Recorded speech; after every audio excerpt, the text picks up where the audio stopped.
২০২৪ সালের সাহিত্যে নোবেলজয়ী হান কাং এমন একজন লেখিকা যার জগতে শব্দ নয়, নীরবতায় সবচেয়ে জোরালোভাবে কথা বলে। আজ আমরা তারই একটা অসাধারণ গল্পের ভেতর দিয়ে ডুব দেব আর খুঁজে দেখব তার লেখার সেই গভীরতা আর সৌন্দর্য। চলুন গল্পের নায়িকার এই কথাগুলো দিয়েই শুরু করা যাক। ভাবুন তো, এই একটা লাইনের মধ্যে কি পরিমাণ রহস্য, সৌন্দর্য আর বিষণ্ণতা লুকিয়ে আছে।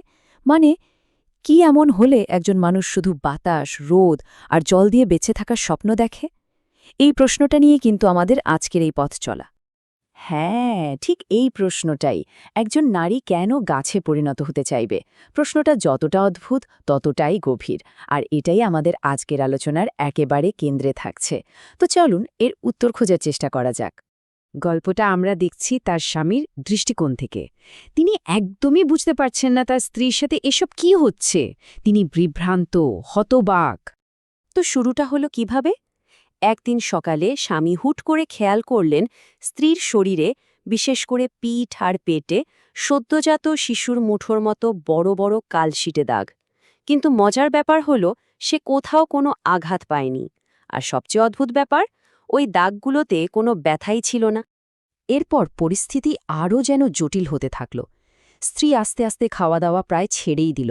যাই মুখে তুলত প্রায় সবই বমি করে ফেলে দিত। তার একটাই চাওয়া ছিল তখন, শুধু একটু সূর্যের আলো। মনে হচ্ছিল তার শরীরটা যেন মানুষের তৈরি সবকিছুকে একেবারে প্রত্যাখ্যান করে প্রকৃতির কাছে ফিরে যেতে চাইছে। আর তারপর এলো সেই চূড়ান্ত মুহূর্তটা। স্বামী একদিন বাড়ি ফিরে যা দেখল তা অবিশ্বাস্য। তার স্ত্রী, সে আর মানুষ নেই। তার শরীরটা সবুজ হয়ে গেছে, ত্বকটা হয়ে উঠেছে চকচকে পাতার মতো। আর মানুষের ভাষা, সে তো প্রায় ভুলেই গেছে। তার মুখ থেকে শুধু একটাই শব্দ বেরোচ্ছিল, জল। এই যে একটা স্তম্ভিত করে দেওয়ার মতো রূপান্তর, এটা তো শুধু একটা ঘটনা নয়, এর পেছনে নিশ্চয় কোনো গভীর অর্থ আছে। তো চলুন গল্পের এই আখ্যান থেকে এবার আমরা এর প্রতীকী তাৎপর্যের দিকে যাই। মানে, এই অদ্ভুত রূপান্তরের মানেটা আসলে কি? এইখানেই আসলে গল্পের মূল বিষয়টা লুকিয়ে আছে। দেখুন, একদিকে আছে অ্যাপার্টমেন্টের জীবন, একটা দমবন্ধ করা কংক্রিটের খাঁচা, যেখানে সম্পর্কগুলো কেমন যেন যান্ত্রিক, প্রাণহীন। আর ঠিক তার বিপরীতে স্ত্রীর এই গাছে পরিণত হওয়াটা কি? এটা হলো সেই বাস্তবতা থেকে পালানোর একটা উপায়। এটা নিছক একটা শারীরিক পরিবর্তন নয়, এটা আসলে এক ধরনের আধ্যাত্মিক মুক্তি। হ্যানকাংয়ের লেখার ধরনটা বোঝার জন্য এই ব্যাপারটা জানা খুব জরুরি। এই যে একজন মানুষ গাছে পরিণত হচ্ছে, এটা একটা পরাবাস্তব বা সারিয়াল ঘটনা। তিনি ঠিক এই ধরনের চিত্রকল্পই ব্যবহার করেন। কেন? যাতে আমাদের ভেতরের গভীর মানসিক দ্বন্দ্ব, সামাজিক চাপ, মানে যে বিষয়গুলো আমরা সচরাচর এড়িয়ে চলি, সেগুলোকে সামনে আনা যায়। তো চলুন এবারে এই গল্পের পেছনের মানুষটিকে একটু চিনে নেওয়া যাক, লেখিকা হান কাং, আর দেখব কিভাবে এই গল্পের বিষয়বস্তুগুলো তার নিজের জীবন আর অন্যান্য লেখার সাথে জুড়ে আছে। এখানে হান কাংয়ের লেখার কিছু মূল বৈশিষ্ট্য তুলে ধরা হয়েছে। দেখুন, তার লেখায় মানসিক গভীরতা আছে, নারীবাদী দৃষ্টিকোণ আছে। কিন্তু একটা জিনিস খেয়াল করুন, সংক্ষিপ্ত শৈলী বা মিনিমালিস্ট স্টাইল। মানে তার ভাষা খুবই সহজ, শান্ত, কিন্তু এর ভেতরের অর্থটা অনেক গভীর। তিনি নিজেই যেমনটা একবার বলেছিলেন, নীরবতাও এক ধরনের ভাষা। তার লেখায় ঠিক এটাই পাওয়া যায়। এই টাইমলাইনটা কিন্তু খুব ইন্টারেস্টিং। এটা দেখলে বোঝা যায় কিভাবে তার অনেক আগের একটা কাজ, একটা ছোট্ট গল্পের বীজ, পরে একটা বিশ্ববিখ্যাত উপন্যাসে জন্ম দিয়েছিল। হ্যাঁ, এই কারণেই আমার রমণীর ফল গল্পটাকে তার বিখ্যাত উপন্যাস দ্য ভেজিটেরিয়ানের বীজ গল্প বলা হয়।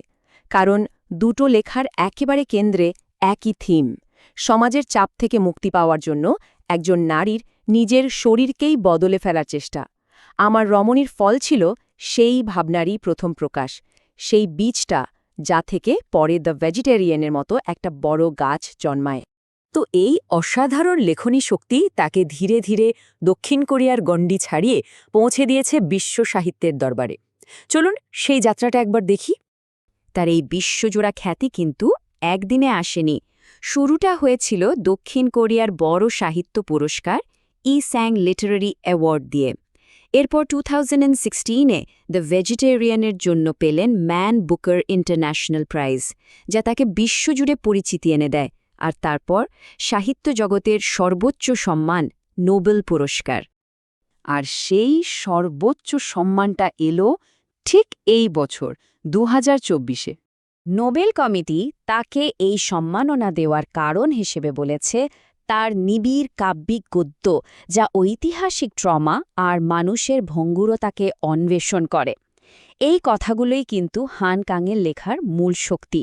তিনি মানুষের কষ্ট, ইতিহাসের ক্ষত, জীবনের ঠুনকো দিকগুলো নিয়ে কথা বলেন, কিন্তু সেটাকে একটা অসাধারণ কাব্যিক রূপ দেন। তো সব শেষে প্রশ্নটা হলো, কেন হান কাংয়ের লেখা বিশ্বজুড়ে পাঠকদের মনে এত গভীরভাবে দাগ কাটে? কি আছে তার লেখায়?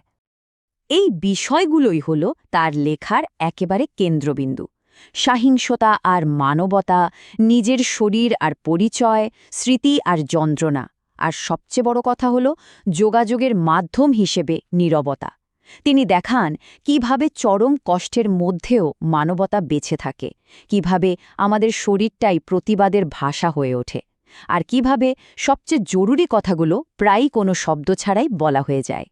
হান কাংয়ের লেখাপড়ার পর এই প্রশ্নটা নিজের মনেই চলে আসে, আমাদের প্রত্যেকের ভেতরের যে নীরবতা, সেই না বলা কথাগুলো, তার মধ্যে হয়তো লুকিয়ে আছে আরও অনেক শক্তিশালী গল্প।